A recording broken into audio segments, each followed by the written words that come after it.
Bueno, y en este cuarto encuentro, Libertad por el Saber, que recuerda los 500 años, lo que ocurrió en esta ciudad, en este país, hace 500 años, hay una conferencia absolutamente prometedora que es la naturaleza de la ruta de Cortés y la transformación del medio ambiente en el Valle de México, y la coordinan la doctora Carabias y el doctor Sarucana, a quien me da mucho gusto saludar.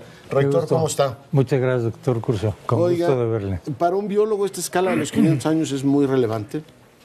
Bueno, es relevante en cuanto a que uno reflexiona de cómo eran las cosas, pero lo tiene que hacer uno en el contexto de que 1519 es muy diferente al 2019. ¿En qué cosas? Pues simplemente, y una muy clara, es la parte demográfica, ¿no? Estamos hablando de un puñado de, relativamente hablando, de un puñado de gentes en el país, en comparación a lo que tenemos ahora, por un lado, y luego la influencia muy, muy fuerte, muy tenaz, buena y mala, de 300 años de colonia. Tantas cosas. Yo creo que olvidar a la diversidad cultural, como ha sido también ignorar la diversidad biológica. ¿Qué es este siglo cuando lo empezamos a ver el relieve que tiene, ¿no? País megadiverso y también diverso culturalmente. Y además lo que significa, no nada más en términos de información, cuántas especies hay de tal grupo, no, es el entendimiento profundo de lo que la matriz ambiental, los ecosistemas representan para las posibilidades de bienestar de este país, ¿no? Y la diversidad, digamos, ambiental coincide con la cultural, es decir, siempre, este país tiene... Siempre, en este país... Sí.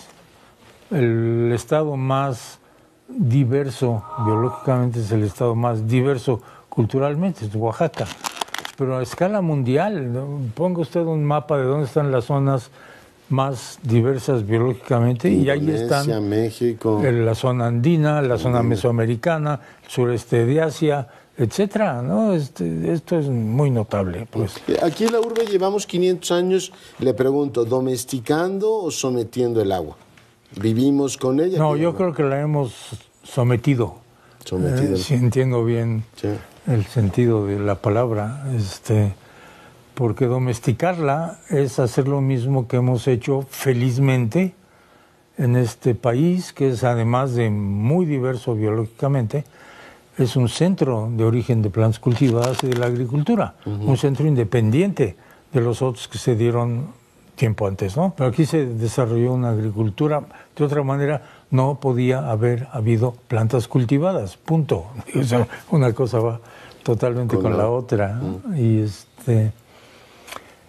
Y lo que se hizo muy bien por los grupos nativos, no por los colonizadores, no por los dominadores, fue el desarrollo de la enorme diversidad que tenemos de las plantas cultivadas mexicanas, que son muchísimas, son 2, 3 decenas de ellas. La más importante del mundo, en términos de área cultivada, es mexicana, es el maíz. ¿No? Y ese cuidado que se puso ahí, no hubo manera que se pusiera con el agua. Yo siempre he dicho que la Ciudad de México es una ciudad hidrófoba, porque ha cerrado todos los ríos, secó el lago, secó todo.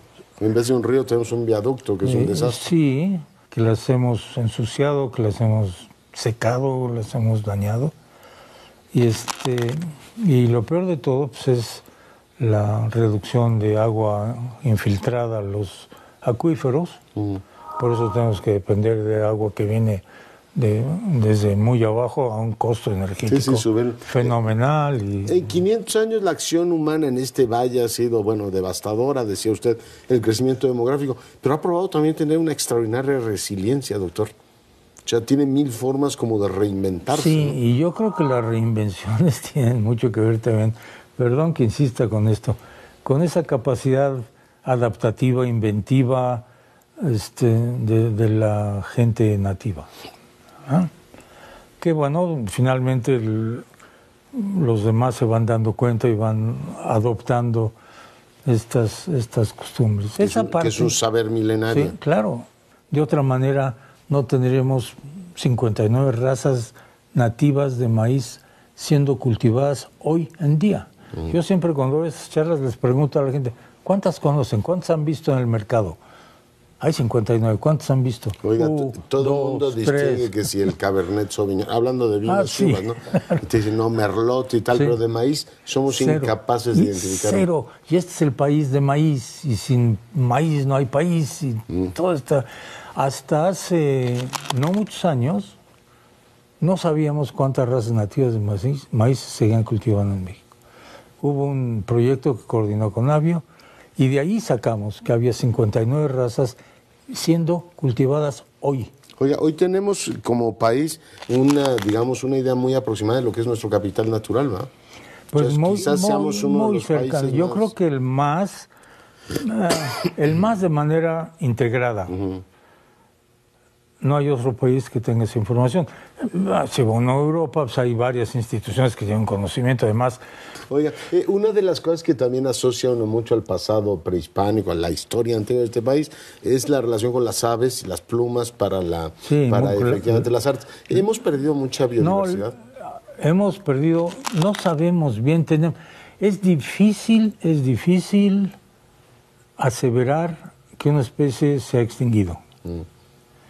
En un país del tamaño del nuestro y la complejidad orográfica, ecológica del nuestro.